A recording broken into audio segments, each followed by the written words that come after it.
Para pemimpin Melanesia gagal selamatkan perjuangan Papua Barat dan perpanjang penderitaan rakyat atas bujukan Jakarta. Ditulis oleh David Robi.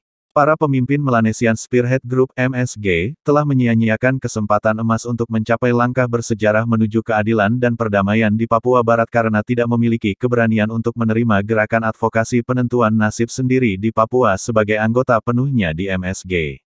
Keanggotaan MSG sudah diharapkan secara luas di kawasan Pasifik dan sikap diam serta kegagalan MSG untuk menjelaskan nasib Papua Barat pada akhir pertemuan para pemimpin yang berlangsung 2 hari sejak tanggal 23 hingga tanggal 24 Agustus tahun 2023 tersebut merupakan antiklimaks yang tragis.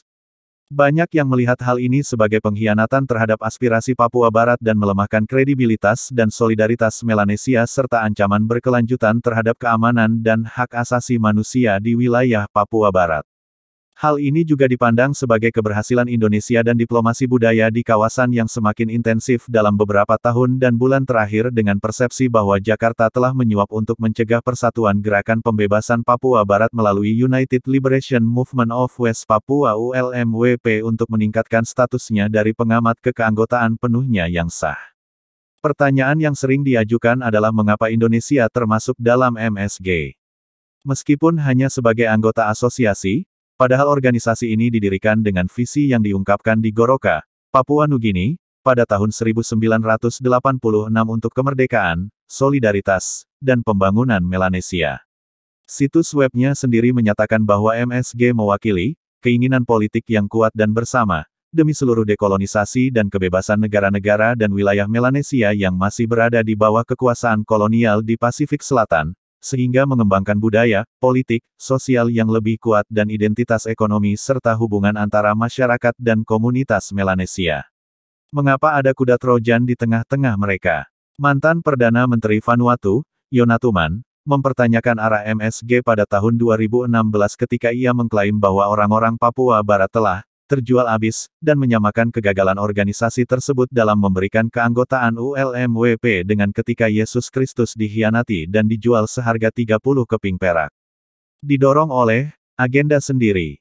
Yonatuman mengeluh pada saat itu bahwa beberapa orang mencoba mendorong MSG untuk agenda mereka sendiri dengan kritik tersirat terhadap Fiji, Papua Nugini, dan Indonesia. Awal tahun ini, Natuman bahkan lebih eksplisit ketika mengakui bahwa MSG telah melakukan kesalahan dengan mengizinkan Indonesia bergabung dengan Badan Melanesia pada tahun 2015.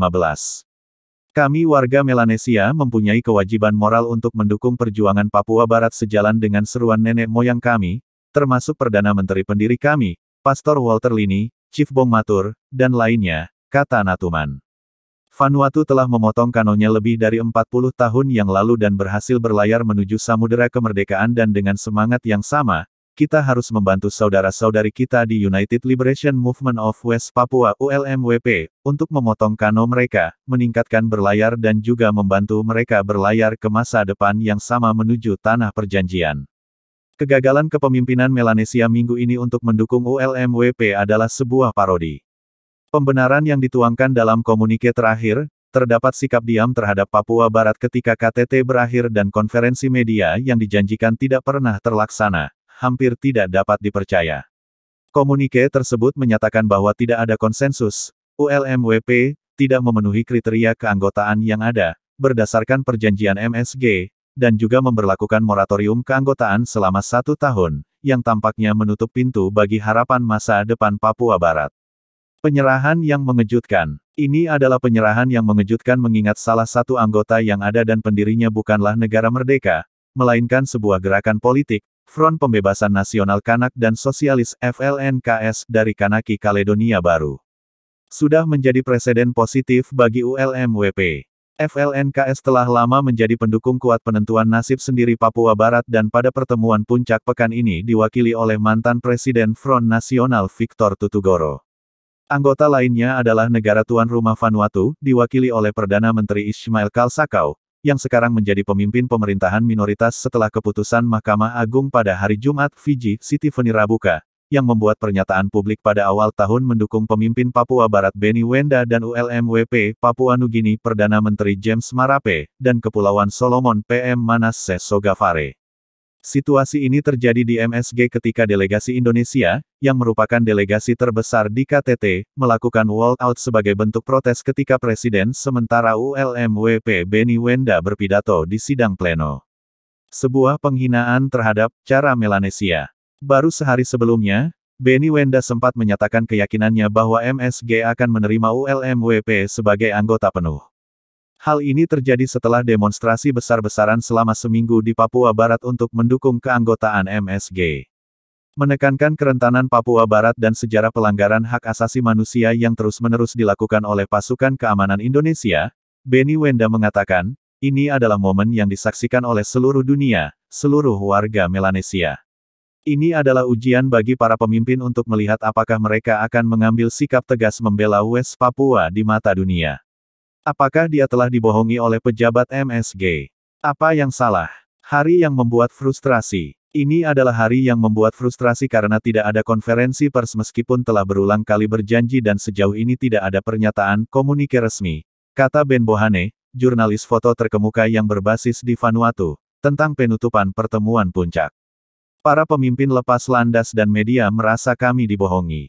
Di kawasan Pasifik, banyak orang yang terkejut dan tidak percaya. Saya benar-benar kecewa dengan kegagalan para pemimpin MSG memanfaatkan kesempatan untuk mendefinisikan kembali masa depan Papua Barat dan wilayah kami, kata Powes Parkop, Gubernur Port Moresby, ibu kota negara PNG, yang sudah lama menjadi pendukung setia West Papua, kepada Asia Pacific Report.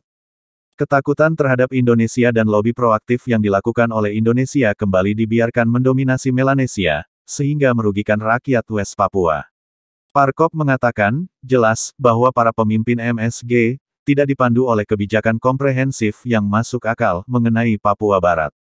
Sekretariat MSG telah gagal melakukan analisis sejarah dan sosial politik yang tepat yang dapat memandu kepemimpinan MSG, ujarnya. Powes Parkop menyatakan, kebijakan untuk menenangkan Indonesia tidak berhasil dalam 59 hingga 60 tahun terakhir. Penghinaan terhadap kepemimpinan Melanesia. Jadi mengandalkan hal ini lagi tidak hanya akan membuat rakyat Papua Barat mengalami lebih banyak kesulitan dan penderitaan di bawah pemerintahan brutal Indonesia, namun juga merupakan penghinaan terhadap kepemimpinan Melanesia. Saya akan terus melakukan advokasi menentang pemerintahan Indonesia dan status quo, kecuali kita melihat perubahan nyata dalam hak dan kebebasan masyarakat Papua Barat.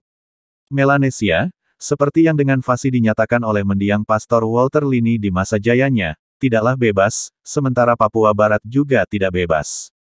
Dan McGarry, editor investigasi di proyek pelaporan kejahatan dan korupsi terorganisir, mengatakan, banyak orang di Melanesia akan melihat ini sebagai pengkhianatan. Sentimen publik di seluruh subkawasan ini sangat mendukung kemerdekaan Papua Barat. Meskipun demikian, kemungkinan konsensus mengenai hal ini semakin kecil. Lobi Indonesia dan Perancis yang dilakukan sebelumnya awal semakin mengurangi peluang tersebut. Louis Pry, seorang diplomat dan advokat Papua Barat, juga mengecam penolakan MSG dan menyalahkannya karena membuang nilai-nilai moral demi uang kotor Indonesia. Kami tahu bahwa kami adalah korban penindasan yang dilakukan Indonesia dan keengganan masyarakat Melanesia untuk melakukan hal yang benar dan membela kebebasan, keadilan, dan moralitas. Dan sangat disayangkan bahwa organisasi Melanesia ini telah dirusak secara moral oleh salah satu pelanggar hak asasi manusia terbesar di Asia, dan salah satu yang terburuk di dunia, Indonesia. Terima kasih kepada pendukung West Papua di Vanuatu dan sekitarnya. Kami akan terus berbicara. Uang sebesar apapun tidak akan mampu membungkam suara kami. Dr. David Robi, editor dan penerbit Asia Pacific Report, telah menulis tentang masalah Papua Barat sejak Konferensi Nuclear Free and Independent Pacific (NFIP) tahun 1983 di Port Vila, dan penulis Blood on Their Banner, Nationalist Struggles of the South Pacific. Ditulis oleh David Robi. Editor, Asia Pacific Report.